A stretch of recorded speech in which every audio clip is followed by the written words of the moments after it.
que nos valores eu coloquei 4 interrogações. O que são interrogações? Interrogações são parâmetros de prepared statement. Vocês já devem ter estudado isso, mas é bom revisar. Prepared statement é uma técnica de segurança que a gente usa para evitar a injeção de SQL. Porque num sistema em que eu simplesmente pegasse aqui os textos desses valores e fosse concatenando num string bem grande para depois executar esse string lá no banco, qualquer usuário podia chegar lá no campo, lá na interface da página mesmo, fechar aspas lá, colocar espaço e digitar drop database e ia matar meu banco de dados. E aí?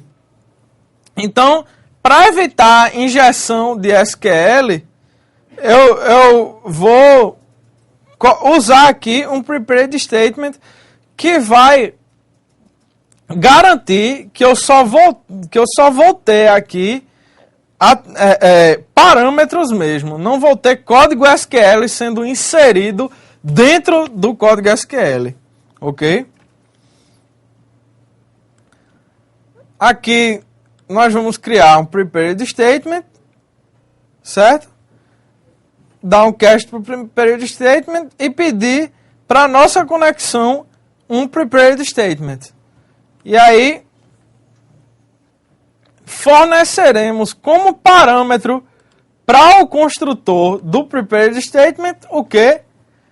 SQL, que é a nossa string aqui. Feito isso, nós podemos já começar a inserir parâmetros no nosso statement. Ou seja, nós vamos pegar os dados daquele objeto contato que a gente recebeu como parâmetro do nosso método incluir contato. A gente vai pegar esses dados e vai começar a inserir eles no nosso SQL. Vai ser o primeiro, que vai ser o nome, certo? O primeiro vai ser c.nome, o segundo vai ser c.endereço, o terceiro c.telefone1 e o quarto c.telefone2.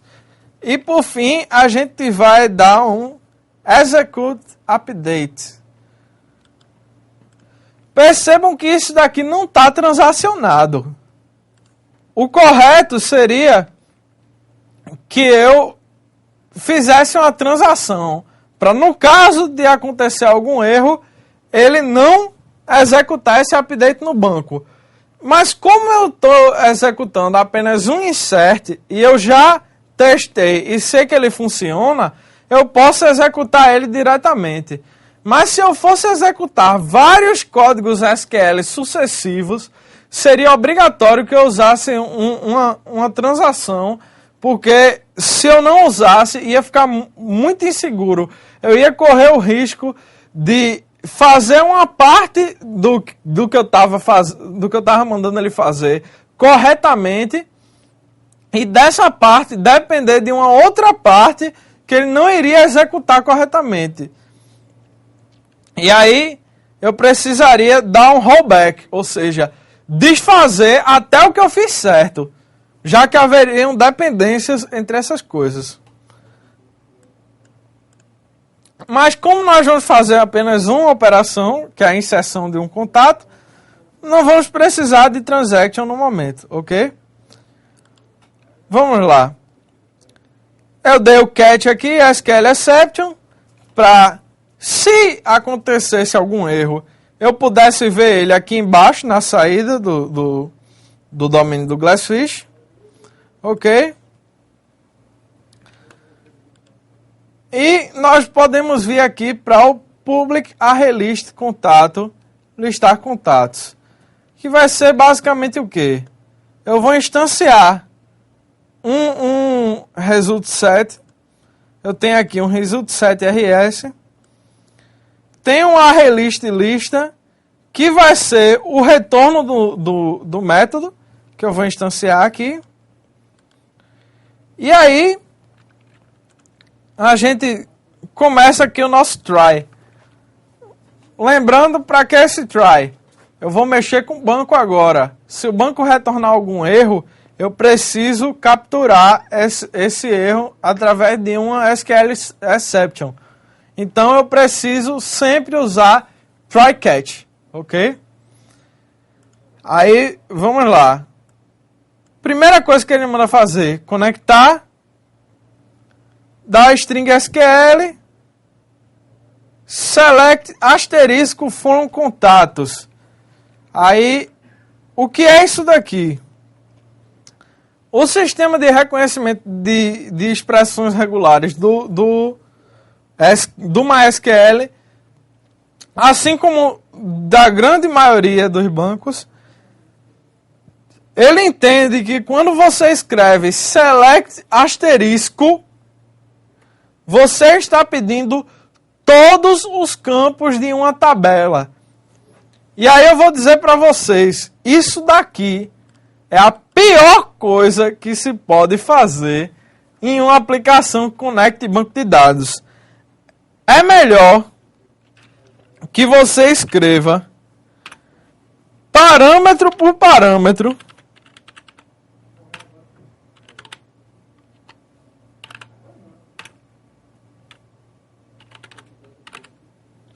É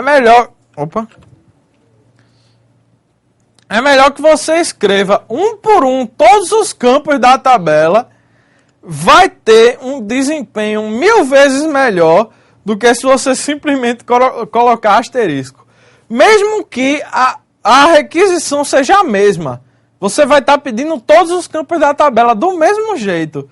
Só que o tempo que ele demora para decodificar que asterisco quer dizer todos os campos da tabela é muito mais do que o tempo que ele vai levar para reconhecer cada nome de campo da tabela. Então, isso é uma dica para vocês. Sempre que for fazer um select, use todos os campos da tabela. A não ser que a sua aplicação não tenha nenhum requerimento de performance. O cara diz, olha, não se preocupe não. Se a página levar meia hora para recarregar, eu não ligo. Aí você vai, põe, né? É mais fácil. Você põe o asterisco lá. Certo? É certo? É. É bom? Não, não é. Ok? Isso é a diferença clara entre código certo e código bom. Continuando. A gente vai precisar de um prepared statement. Embora a gente não vá colocar nesse prepared statement nenhum parâmetro.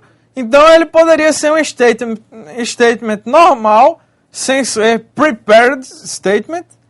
Só que para manter o costume de sempre usar prepared statement, a gente vai usar ele em todos os casos. Sem falar que, mesmo em selects, ou seja, mesmo quando eu for consultar coisas de lá, às vezes eu vou querer fornecer algum parâmetro. Então é sempre bom eu já ter os métodos com prepared statement, certo? Se eu quiser alterar isso aqui depois, já ajuda. Ele instancia o prepared statement do mesmo jeito, mandando a string do SQL como parâmetro. E aqui eu já tenho rs igual statement.executeQuery. Perceba que o comando que eu usei aqui foi diferente. Eu usei o método executeQuery e não o executeUpdate que eu usei no método anterior. Por quê? Porque o executeUpdate é usado para códigos SQL que vão alterar alguma coisa no banco. O executeQuery é usado para métodos que vão selecionar coisas do banco e trazer para mim. Ok? Como o método executeQuery, ele retorna um parâmetro, um valor de resultado, ele tem um retorno, e o retorno dele é um result set, Então, mesmo sem cast, sem nada, eu posso atribuir o retorno dele ao valor dessa variável result_set que eu já tinha criado, declarado ela no começo do nosso método. Se vocês lembrarem. E aqui é a hora em que eu vou varrer esse RS, esse result_set, e eu vou pegar cada linha do result_set